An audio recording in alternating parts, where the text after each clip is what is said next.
तो यहाँ पे हम बात करते हैं मेटाबोलाइट्स के टाइप्स। मेटाबोलाइट्स क्या होते हैं पहले तो ये हम समझेंगे।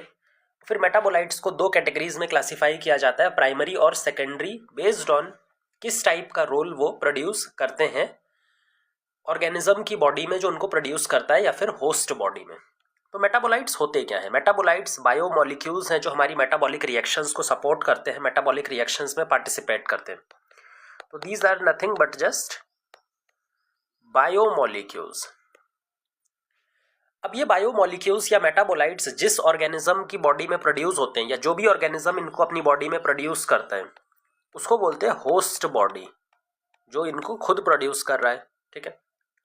अब होस्ट की बॉडी में इन बायोमोलिक्यूल्स का या मेटाबोलाइट्स का किस तरह का फंक्शन ये परफॉर्म करते हैं होस्ट बॉडी में, उसके बेसिस पे दो तरह के मेटाबोलाइट्स होते हैं, secondary metabolites and primary metabolites.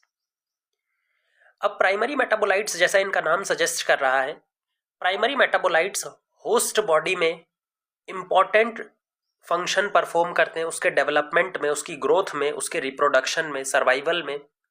ये इंडिस्पेंसेबल होते हैं, इंपॉर्टेंट होते हैं। तो अगर हम प्राइमरी मेटाबोलाइट की बात करें तो जो प्राइमरी मेटाबोलाइट हैं वो उसकी ग्रोथ एंड रिप्रोडक्शन में, उसके फंक्शनिंग में इंपॉर्टेंट रोल प्ले करते हैं, डायरेक्ट रोल प्ले करते हैं। इसके अलावा जो प्राइमरी मेटाबोलाइट है वो हमारे बॉडी का या सेल का जो इंपॉर्टेंट स्ट्रक्चरल कंपोनेंट होता है वो भी प्रोवाइड करते हैं। तो हमारी बॉडी का जो सेल होता है या फिर जो बॉडी होती है लिविंग ऑर्गेनिज्म की, उसका बेसिक स्ट्रक्चर भी प्राइमरी मेटाबोलाइट ही बनाता है। तो क्योंकि ये प्राइमरी मेटाबोलाइट इतने ज़रूरी हैं किसी भी सेल को फंक्शन करने के लिए, तो हर एक लिविंग सेल में ये प्राइमरी मेटाबोलाइट सेम टाइप के होते हैं। तो ये जो प्राइमरी मेटाबोलाइट्स होते हैं ये सेम इन एवरी सेल, ये आपको सारे सेल्स में मिल जाएंगे। कौन कौन आता है प्राइमरी मेटाबोलाइट में? भाई जैसे प्रोटीन हो गया, अमीनो एसिड हो गया, कार्बोहाइड्रेट हो गया, शुगर हो गया, लिपिड हो गया, डीएनए हो गया। ये जो हमारे पास में बेसिक बायोमोलिक्यूल्स हैं जो हमारे सेल को बनाते हैं, ये सब में सेम रहते हैं। तो ये सेकेंडरी मेटाबोलाइट्स क्या हैं? Secondary metabolites additional properties provide करते हैं जिन लिविंग ऑर्गेनिजम्स के अंदर में ये प्रोड्यूस होते हैं। तो सेकेंडरी मेटाबोलाइट्स, पहले तो इनके बारे में हम याद रखें।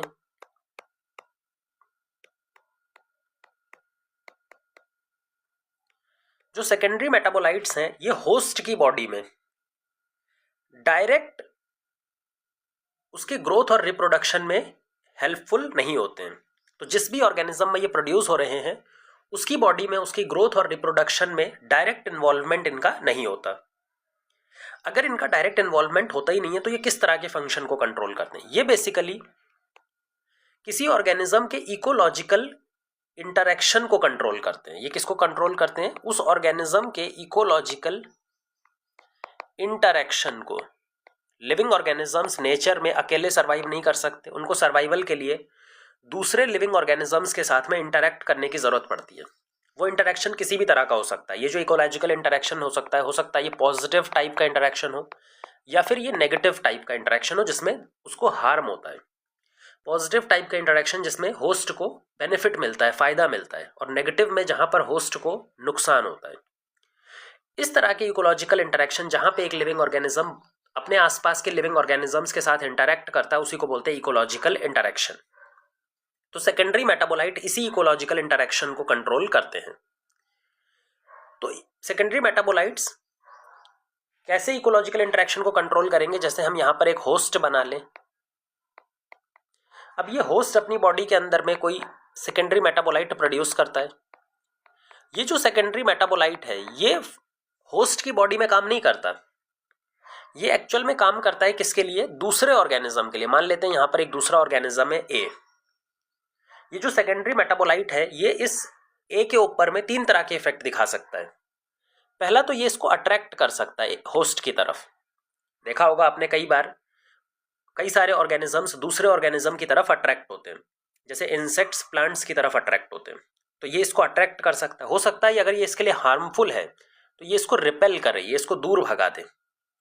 एक और तरह का होता है कि होस्ट बॉडी कुछ ऐसे केमिकल प्रोड्यूस करता है जो ए को किल कर दे, जो ए को क्या कर दे? किल। तो अब यहां तीनों टाइप के इंटरेक्शन में आप देखिए, जो सेकेंडरी मेटाबोलाइट है वो क्या कर रहा है? या तो ए को अट्रैक्ट कर रहा है, या तो ए को रिपेल कर रहा है, या तो ए को किल कर रहा है। मतलब इसका जो इफेक्ट है वो होस्ट बॉडी में ना होकर के ए के ऊपर में दिखाई देता है। ऐसे मेटाबोलाइट्स को बोलते हैं सेकेंडरी मेटाबोलाइट्स। अब ये जो सेकेंडरी मेटाबोलाइट्स हैं ये एनिमल्स के अंदर में प्रोड्यूस नहीं होते, क्योंकि एनिमल्स बहुत कॉम्प्लेक्स बॉडी होते हैं, उनका नर्वस सिस्टम बहुत ज़्यादा डेवलप्ड होता है, तो वो अपने इकोलॉजिकल इंटरेक्शन को अलग तरीके से कंट्रोल करवाते हैं। जबकि जो हमारे माइक्रोब्स होते हैं,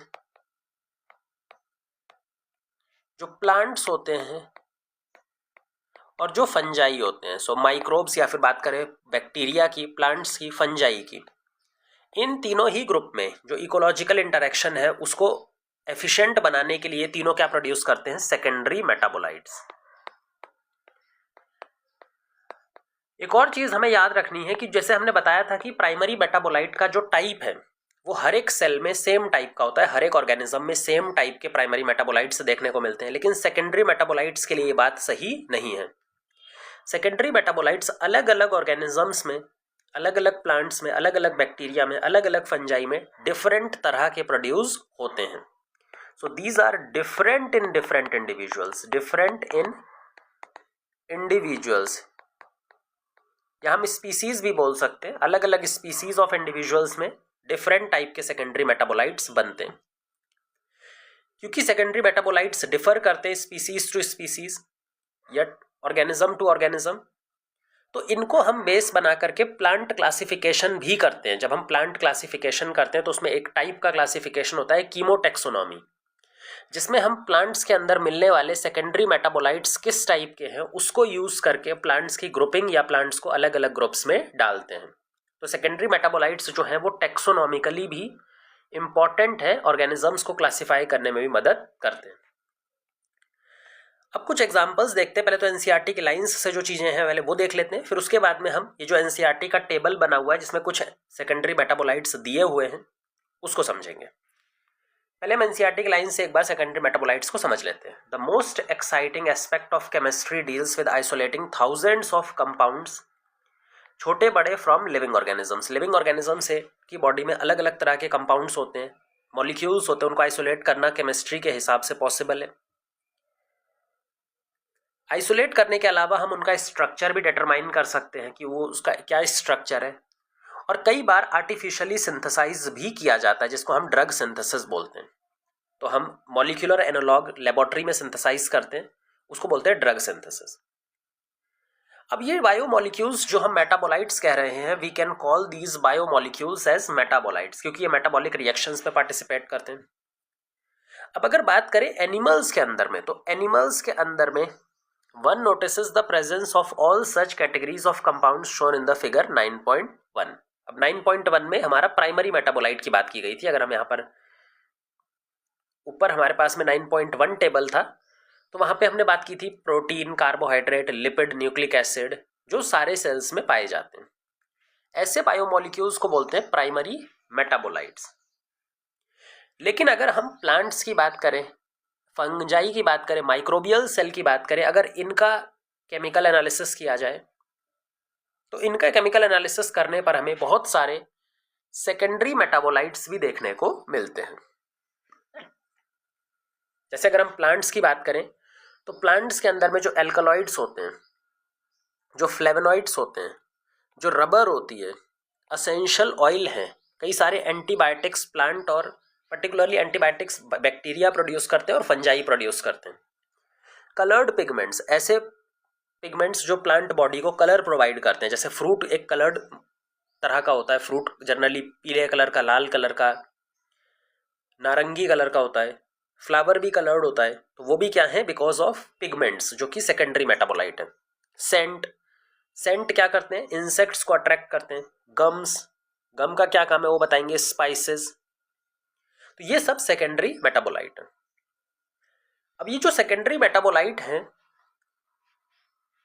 we do not at the moment understand the role और function of secondary metabolites in host organism. हम होस्ट की बॉडी में इनका क्या रोल है इसको नहीं जानते, but secondary metabolites have ecological importance.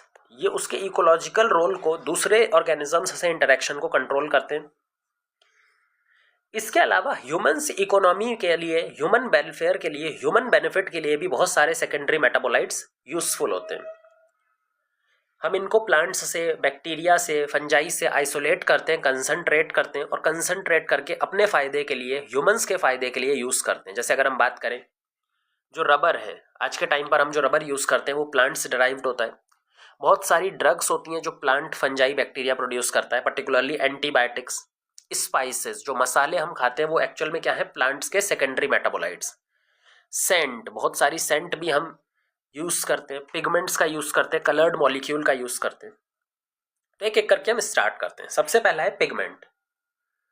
अब पिगमेंट्स जो प्लांट में है वो दो टाइप के होते हैं, एक होते हैं फोटोसिंथेटिक पिगमेंट और एक होते हैं नॉर्मल पिगमेंट्स जो प्लांट बॉडी को अदरवाइज कलर प्रोवाइड करते हैं। वो फोटोसिंथेसिस में मदद नहीं करते, वो प्लांट बॉडी को कलर प्रोवाइड करते हैं। कौन से पार्ट को कलर प्रोवाइड करते हैं भाई? जैसे फ्लावर को कलर प्रोड्यूस करना हो गया, मान लो ये फ्लावर है, फ्लावर जनरली आपने देखा होगा लाल कलर का, पीले कलर का, बहुत पर्टिकुलरली जो उसके पेटल्स होते हैं वो बहुत ही कलरफुल होते हैं। ये कलरफुल होते क्यों हैं भाई? ताकि दूसरे इंसेक्ट्स जो हैं वो इजिली इसकी तरफ खींचे चले आए। बर्ड्स जो है, इंसेक्ट हो गया, जो बर्ड है, अब इंसेक्ट और बर्ड को इसको अपनी तरफ क्यों खींचना है? बिकॉज इंसेक्ट और बर्ड इसके लिए पॉलिनेटर का काम करते हैं, पॉलिनेशन करवाते हैं, पोलन ग्रेन को ट्रांसफर करवाते हैं दूसरे प्लांट से, इसके पास में पोलन ग्रेन्स लेकर के आते हैं। पोलन ग्रेन्स इमोटाइल हैं, अगर इंसेक्ट और बर्ड उसको नहीं लेकर के आएंगे तो वो कैसे आएंगे? तो ये पिगमेंट्स का जो फंक्शन है वो किसके ऊपर में, किसके लिए है? इंसेक्ट्स या बर्ड्स के लिए, दूसरे के लिए, प्लांट के लिए नहीं है, खुद के लिए। इसी तरह से फ्रूट होता है, फ्रूट भी आपने देखा होगा लाल नारंगी, पकने के बाद में ज़्यादातर फ्रूट्स लाल नारंगी पीले कलर के हो जाते हैं। ये भी किस लिए होते हैं? ताकि जो एनिमल्स हैं, जो मंकी हैं, वो अट्रैक्ट हों और उसको फ्रूट को खाएं, और फ्रूट को खाते टाइम वो सीड का डिस्पर्जल करते हैं। तो ये पिगमेंट हो गए। अब पिगमेंट्स भी जो दो टाइप्स के होते हैं जो अट्रैक्ट करने के लिए बने होते हैं, एक कैरोटिनॉइड्स और एक एंथोसाइनिन।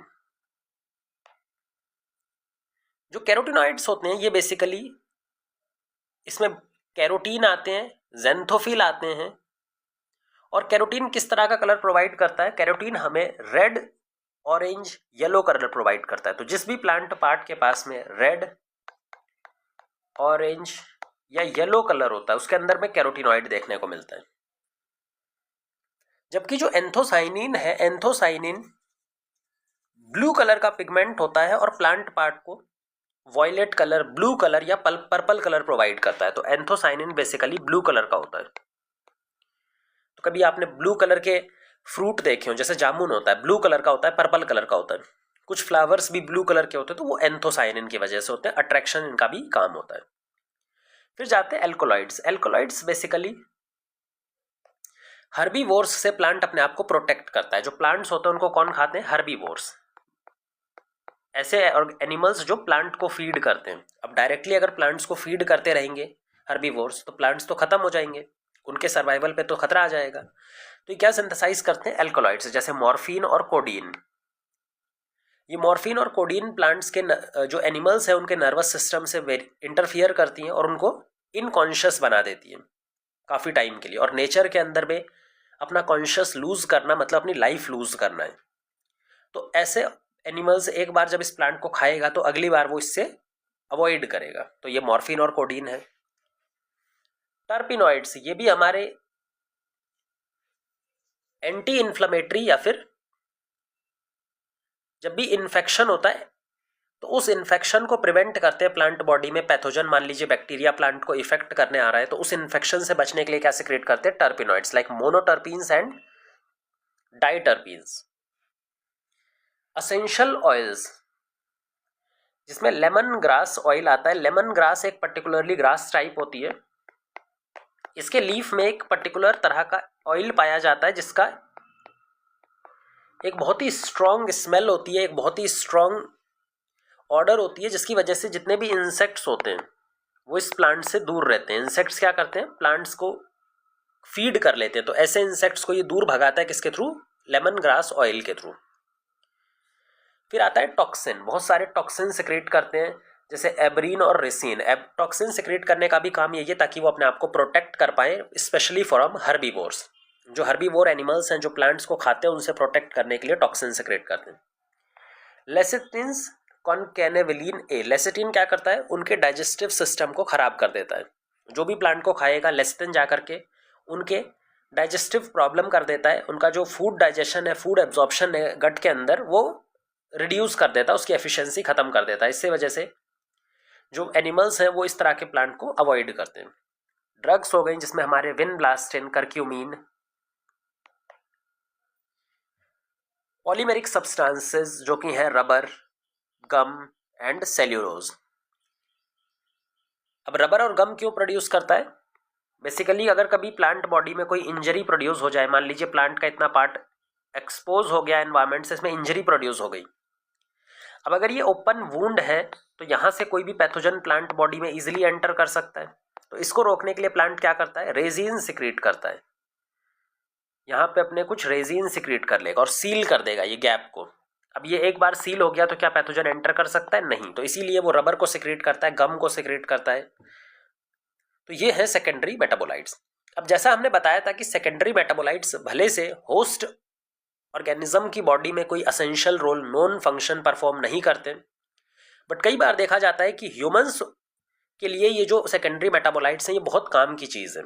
हम इनको आइसोलेट करते हैं, कंसंट्रेट करते हैं, प्योरीफाई करते हैं और इनको अपने फ़ायदे के लिए यूज़ कर सकते हैं। मेडिसिन में यूज़ कर सकते हैं, खाने में स्पाइस के तौर पे यूज़ कर सकते हैं। पॉलीमेरिक सब्सटेंस जैसे रबर हो गया, इसको यूज़ करते हैं अपने रबर बनाने के लिए, रबर के जितने भी चीज़ें हैं वो बनाने के लिए। पिगमेंट्स हैं अपने कलर्ड बनाने के लिए, तो पिगमेंट यूज़ करते हैं हम कलर के लिए। मॉर्फिन को यूज़ किया जाता है ड्रग को बनाने के लिए। पर्टिकुलरली जो पेन रिलीविंग ड्रग्स होती हैं जिनमें हमारे ब्रेन को कंट्रोल करके पेन को कम किया जाता है, पेन सेंसेशन को, उसमें मॉर्फिन का यूज़ किया जाता है। असेंशियल ऑयल का हम यूज़ करते हैं आज के टाइम पे मस्कीटो रिपेलेंट्स में, क्योंकि मस्कीटो रिपेलेंट्स का काम क्या होता है, इंसेक्ट को दूर भगाना, और असेंशियल ऑयल एक नेचुरल इंसेक्ट रिपेलेंट है। तो हम आज के टाइम पर जितने भी मस्कीटो रिपेलेंट्स आते हैं उनमें कई सारों में ये लेमन ग्रास ऑयल का यूज़ किया जाता है। ड्रग्स यूज़ कर सकते हैं करक्यूमिन, जिसमें बहुत इंपॉर्टेंट है। करक्यूमिन कहाँ से निकाला जाता है? हल्दी से। हल्दी के अंदर में करक्यूमिन का बहुत लार्ज क्वांटिटी प्रेजेंट होता है और बताया जाता है कि ये एंटी कैंसरस प्रॉपर्टी डेवलप करती है, anti inflammatory, anti cancerous property present होती है इसमें। पॉलीमेरिक सब्सटेंस की बात हमने कर ही ली है, जैसे रबर हो गया, गम हो गया, सेलुलोज का हम यूज़ करते ही हैं। तो ये सारी चीज़ें हैं सेकेंडरी मेटाबोलाइट्स की।